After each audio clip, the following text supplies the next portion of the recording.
Arrivée à Tawa ce mercredi 11 mars 2026, la ministre de la Population, de l'Action sociale et de la Solidarité nationale, professeur Seddikou Rahmatou Jarma Kwaiseni, accompagnée par la représentante par intérim du système des Nations Unies, la représentante par intérim de l'ONU-FEM, du chef de bureau adjoint du OCHA et les cadres techniques centraux de son ministère. Professeur Seddikou Rahmatou Jarma Kwaiseni a procédé au lancement des travaux de la Convention annuelle des femmes des églises évangéliques du Niger. Un forum qui a vu la participation, outre les gouverneurs de la région d'Ottawa, la ministre de l'Éducation nationale, de l'alphabétisation et de la promotion des langues nationales, la présidente du Fonds de solidarité pour la sauvegarde de la patrie, plusieurs femmes venues de différentes églises évangéliques de toutes les régions du pays. On note également la présence remarquée des pasteurs, révérends et sœurs des églises évangéliques du Niger.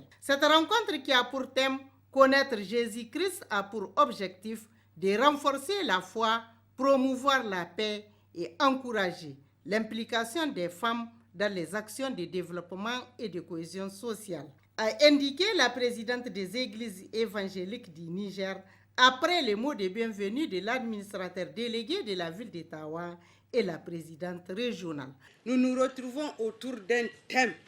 riche et profond. Ce thème nous rappelle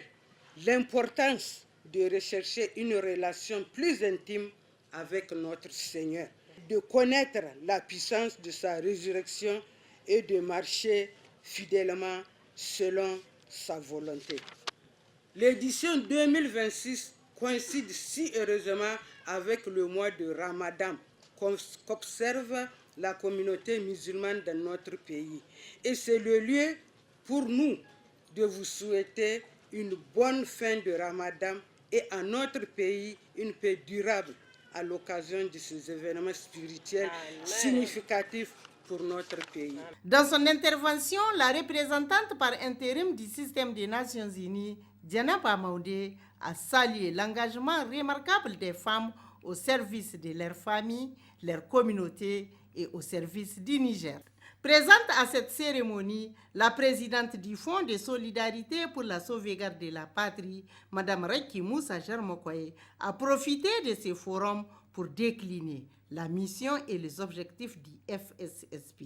tout en souhaitant la bonne réussite des assises. Prenant la parole, le gouverneur de la région d'Ottawa, colonel-major Suleiman Amadou Moussa, après avoir souhaité la bienvenue dans la capitale de la refondation à l'ensemble des délégations, a salué cette initiative. C'est vraiment un honneur pour nous, à ce que toutes les femmes de la communauté évangélique se retrouvent ici, dans la communion des cœurs et des esprits, en cette ère de mobilisation générale, où chaque fois, je le dis, chaque femme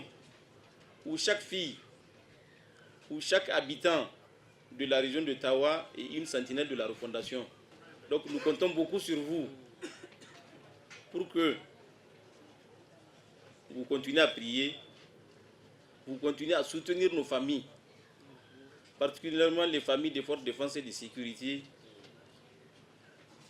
pour qu'on puisse trouver la paix et la quiétude. Dans son intervention, la ministre de l'Éducation nationale, de l'alphabétisation et de la promotion des langues nationales, après avoir rendu hommage aux femmes au nom des plus hautes autorités du Niger, Dr Elisabeth Chérif, a édifié les participantes sur l'importance du thème. Dans son discours du lancement, la ministre de la Population, de l'Action sociale et de la Solidarité nationale, professeur Seddikou Rahmatou Jarma Kwaiseni, a exprimé sa profonde gratitude aux responsables des églises évangéliques du Niger et à toutes les femmes venues de différentes localités de notre pays pour participer à cette importante rencontre. Les autorités du Niger, sous la guidance